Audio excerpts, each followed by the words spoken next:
La violence, qu'est-ce que c'est? Une force qui blesse, physiquement ou dans l'âme. Elle frappe, insulte, isole. Ce documentaire décrypte ces mécanismes et donne voix à ceux qui résistent. Bonjour, je m'appelle Manuel Diaz, ingénieur en microtechnique. Nouvel Mnaem, étudiant en BMSG. Megdoran Fell, étudiante en première année de BBA. Mie Matteo, étudiant en BBA première année. Larissa Spridakovic, étudiante en deuxième année de bachelor.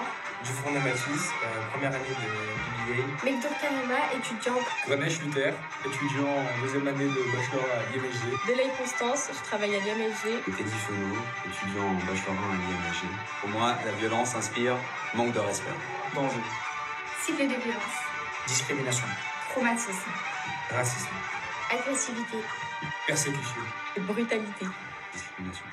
Je m'appelle Patrice Sam, je suis le chef du bureau des enquêtes internes du Fonds monétaire international, le FMI. Je suis basé à Washington.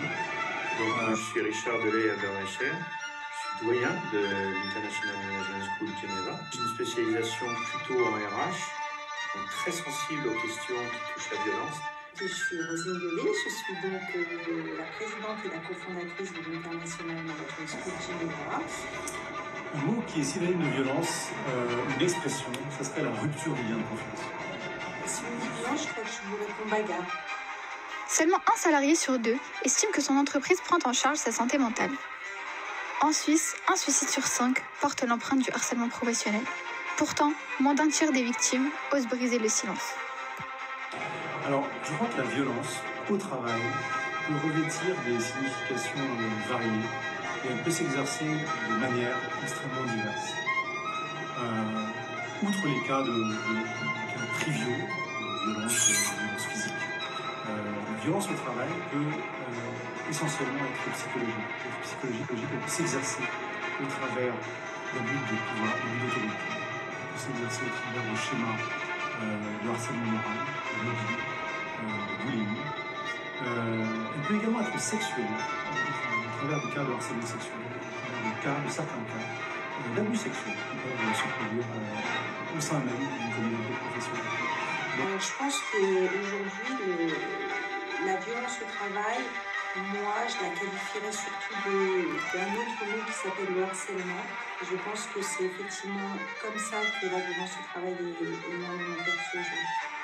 Ça veut dire qu'on va essayer de comprendre pourquoi l'autre agit de cette manière-là. Peut-être que c'est soi-même ou nous-mêmes qui avons impulsé quelque chose sur cette personne. Donc l'idée, c'est d'essayer de comprendre ça. Parler. Je crois que un élément clé de la résolution du problème, c'est d'abord le fait de faire en sorte que les faits soient connus, que les faits soient rapportés aux gens qui sont censés s'en occuper. Violence invisible, regard lourd de silence, et l'esprit abîmé. On subit en secret, douleur insaisissable, et l'ensemble en silence, le cœur abandonné. En tant qu'enquêteur interne au sein d'une organisation internationale, je suis, j'ai pas envie de dire témoin, mais je suis un acteur en fait de la réponse à des situations ou à des risques de violence au travail. Alors à ce titre, c'est des choses effectivement que je rencontre, dont je peux dire que je suis témoin, témoin indirect en tout cas, de manière extrêmement fréquente.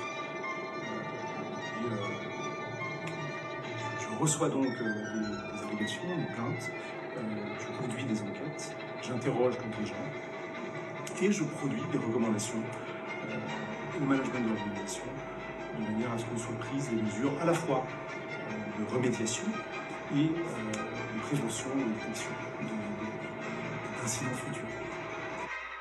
17,9% des travailleurs mondiaux ont subi des violences ou harcèlements psychologiques dans leur vie professionnelle. 74% des salariés voient pourtant le travail comme un levier d'épanouissement, à condition d'un environnement sain. En dévoilant l'invisible, cette enquête espère briser le silence qui entoure la violence psychologique, invitant chacun à reconnaître ses mécanismes, à écouter les voix étouffées et à agir pour transformer l'ombre en lumière.